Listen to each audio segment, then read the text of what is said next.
Hello, সবাই কেমন আছেন? কমেন্টে জানাবেন। আমি আছি ভালো। এই তো দিন যাচ্ছে। আপনাদের কেমন যাচ্ছে অবশ্যই জানাবেন।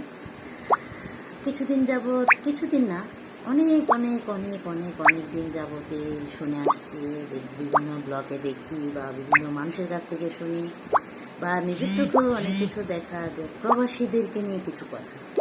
আচ্ছা, প্রবাসীরা বিদেশ গিয়ে অনেক কষ্টে টাকা ইনকাম করে। আসলে খুব কষ্ট হয় ওদের জন্য। ওদের প্রত্যেকটা মানে অনেকগুলো ভিডিও আমি দেখি, আমি ব্লগ দেখি। আমি এমন কোনো মানুষ বাদ নাই যে আমি ভিউজ যদি হিসাব করা যায় আমি এক নাম্বার, কিন্তু আমি কিন্তু প্রত্যেকের ভিডিওটাই দেখি।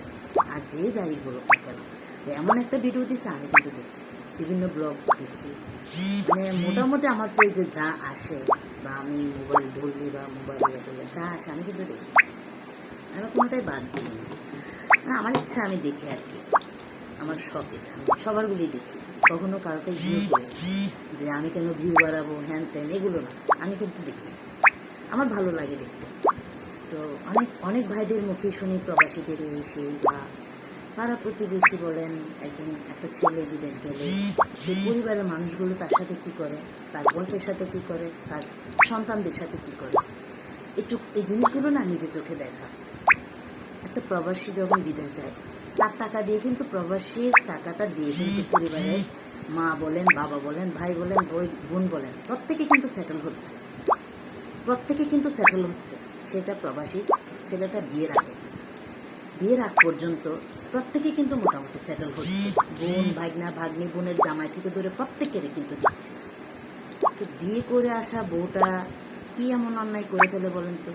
এই সমাজে কিছু শাশুড়িদের কাছে শুধু বউ খারাপ, পাড়া প্রতিবেশীদের, মুরব্বীদের কাছে শুধু বউটাই খারাপ। আচ্ছা, বউটা খারাপ, বউটা তো তার জীবনে অনেক আগে আসে না।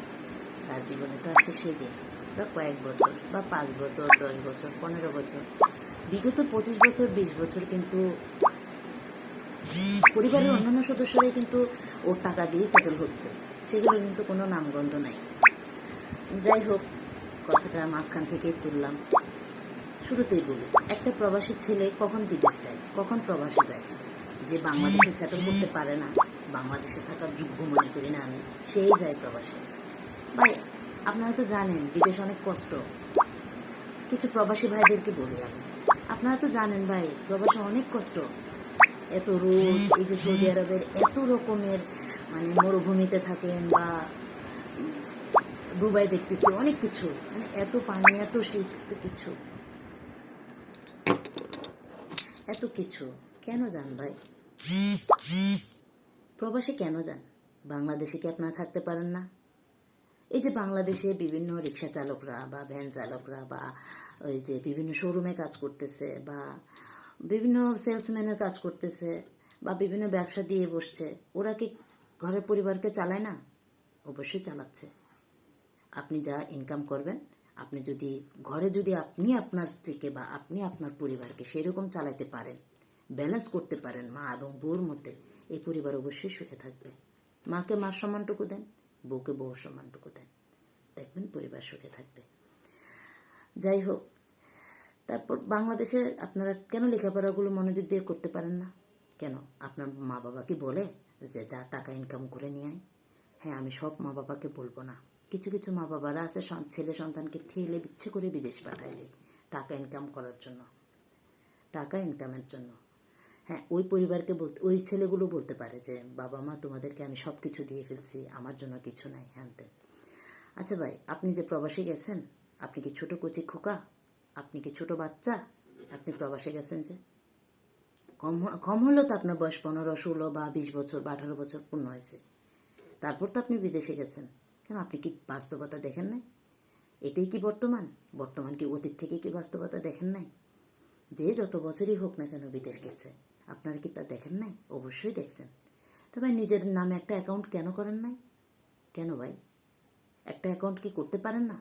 মাকে যদি 30 টাকা দেন, আপনি যদি 30 টাকা ইনকাম করেন, সাপোজ একটা দিলাম, আপনি যদি 30টা টাকা ইনকাম করেন, সেখানে আপনি মা বাবাকে 15 টাকা দেন, 5টা টাকা নিজের খরচের জন্য রাখেন, আর 5টা টাকা আপনার ব্যাংকে রাখেন, তাহলেই তো হয়। এত সৎ, এত মাতৃভক্তি, এত পিতৃভক্তি, এত ভাই বোনের প্রতি ভক্তি, শেষে যে লুডা বদনা তো সব আপনিই নেন, তারপর দোষ হয় আপনার বউ যখন বিয়ে করে আনেন, দোষটা হয় বউয়ের নামে। ভাই, একটা বউ এসে কী দোষ করে? একটা বউকে কতটুকু খরচ দেয়? প্রবাসী ছেলেরা খরচ দেয় না। প্রবাসী ছেলেগুলো কষ্ট পায় যে, আমার না তাদের জন্য অনেক কষ্ট হয়, কিন্তু তার অপর পাশে আমি না যথেষ্ট ঘৃণা করি, বিশ্বাস করবেন। হ্যাঁ, এখন আমাকে অনেকে কমেন্ট করতে পারেন যে আমাদের মতো মানুষদেরকে সুখে রাখার জন্য এটা করে সেটা করে। হ্যাঁ ভাই, সুখে, কিন্তু বউ কিন্তু সুখে হয় না। একবার ভাবেন তো, একটা মেয়ের স্বামী যখন বছরকে বছর বিদেশ থাকে, একটা সন্তানের বাবা যখন বছরকে বছর বিদেশ থাকে, সেই সন্তানটা তার বাবার অপেক্ষায় বসে থাকে, কখন তার বাবা আসবে, কখন তার বাবার স্পর্শ পাবে। আর একটা স্ত্রী কখন তার স্বামী আসবে, সেই স্বামীর অপেক্ষায় সেই স্বামীর ঘরটাতেই থাকে। হাজার যন্ত্রণা, শাশুড়ি, শ্বশুর, ননদ, ননাস, যা, এদের হাজার কিছু সহ্য করে পড়ে থাকে। কেন ভাই? আপনাদের আশায়, আপনার মতো প্রবাসী স্বামীদের আশায় পড়ে থাকে বউটা, কিন্তু বিনিময়ে আপনারা কি করেন? সেই বউটাকে দিনের পর দিন ঠকান। তাই আপনারা কষ্ট পাইলেও না, সৃষ্টিকর্তার অভিশাপ। আমি মনে করি আপনাদের কিছু কষ্টের, কিছু ছেলেদের, আমি সবাইকে বলবো না, কিছু ছেলেরা কষ্ট পায়, তাদের অভিশপ্ত জীবন মনে করি। প্রবাস জীবনটাই অভিশপ্ত। কেন ভাই? আপনার পরিবার, আপনার সংসার তো আপনার মা বাবা, আপনার আপনজনরাই আপনার সংসার ভাঙে। আপনার মা, আপনার বাবা, আপনার বোন, আপনার ভাই, আপনার বোনের ভাইয়ের বউ, আপনার বোনের জামাইরাই তো সংসারগুলো ভাঙে। তাহলে পরে মেয়ের দোষ দেন কেন? একটা মেয়ে না শান্তি চায়, একটা পুরান কাপড় পরেও সে 12 বছর থাকতে পারে, শুধু একটু শান্তির জন্য। কিন্তু সেগুলো কি দেন না আপনারা। কিছু কিছু ছেলেরা দেয় না, ওই মা যা বললো, মাতৃভক্তি, মা যা বললো তাই শুনে, বাবা যা বললো তাই শুনে। কখন কি বাস্তবতা ঘেঁটে দেখেছেন যে এই বউটা কতটা নির্দোষ? একবার কি নিজের বিবেক দিয়ে চিন্তা করেছেন? করেন নাই। শুধু দোষ দোষ, পাড়ার প্রতিবেশীর কাছে দোষ, একটু ভালো কাপড় পরলে দোষ, একটু ভালো সাজলে দোষ, একটু হাসলে দোষ, একটু ঘর থেকে বের হইলে দোষ। বা এত দোষ কেন? ও কি রক্তে মাংসের মানুষ না? ও কি একটা যন্ত্র? ওরও তো একটা মন আছে। তারপর শুনি কিছু প্রবাসীর বউরা কিছু ছেলের সাথে পালিয়ে যায়। কেন যাবে ভাই? আবার আর কিছু মেয়েরা আছে যে তার প্রেমিকের সাথে পালায় বা জোর করে বিয়ে দেয়। বিভিন্ন ক্যাটাগরির আছে ভাই, কজনকে নিয়ে বা বলবো? শুধু 2-1 জনকে নিয়েই বলি। যেসব মেয়েরা প্রবাসী ছেলেকে বিয়ে করতে রাজি হয়, সেসব মেয়েরা জানে যে তার জীবনে বছরের পর বছর তার হাজব্যান্ডকে ছাড়া একা থাকতে হবে। এই ত্যাগটা মনের মধ্যে ত্যাগ স্বীকার করে বিদায় একটা প্রবাসী ছেলেকে বিয়ে করে।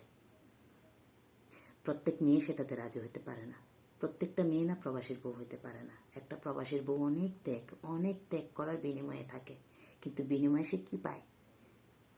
একটা লাঞ্ছনা, অপমান। আপনারা নিজেরাই নিজেদের স্ত্রীকে দেন, তারপর দোষ হয় বউটা খারাপ। এতজন একটা পরিবারের 5 জন সদস্য, 7 জন সদস্যের মধ্যে যদি 5 জন সদস্যই একটা বউকে নির্যাতন করে, উঠতে বসতে দোষ, শুধু এটাতে দোষ, হাঁটলে দোষ, বসলে দোষ, চললে দোষ, খাইলে দোষ, ফিরলে দোষ, শুইলে দোষ, এই করলে দোষ, তো সেই মানুষটা যাবে কোথায়? হ্যাঁ, আমি সবাইকে বলবো না, কিছু চরিত্রহীনা মেয়েও আছে, কিছু চরিত্রহীনা ছেলেও আছে। তাই এটাই বলি যে কিছু প্রবাসীর ছেলেদের জীবনে না চরিত্রহীনা নারী জুটে যে খুব ভালো। আবার কিছু মেয়েদের জীবনে চরিত্রহীনা ছেলে জুটে, তাও ভালো। আর কিছু প্রবাসী ছেলেকে তার মা বাবা ভাই বোন বেইমানি করে, তাও ভালো। উচিত শিক্ষা দেয়। এটা নিয়ে বিস্তারিত আরও কিছু বলবো আরেকটা ভিডিওতে। ভালো থাকবেন সবাই।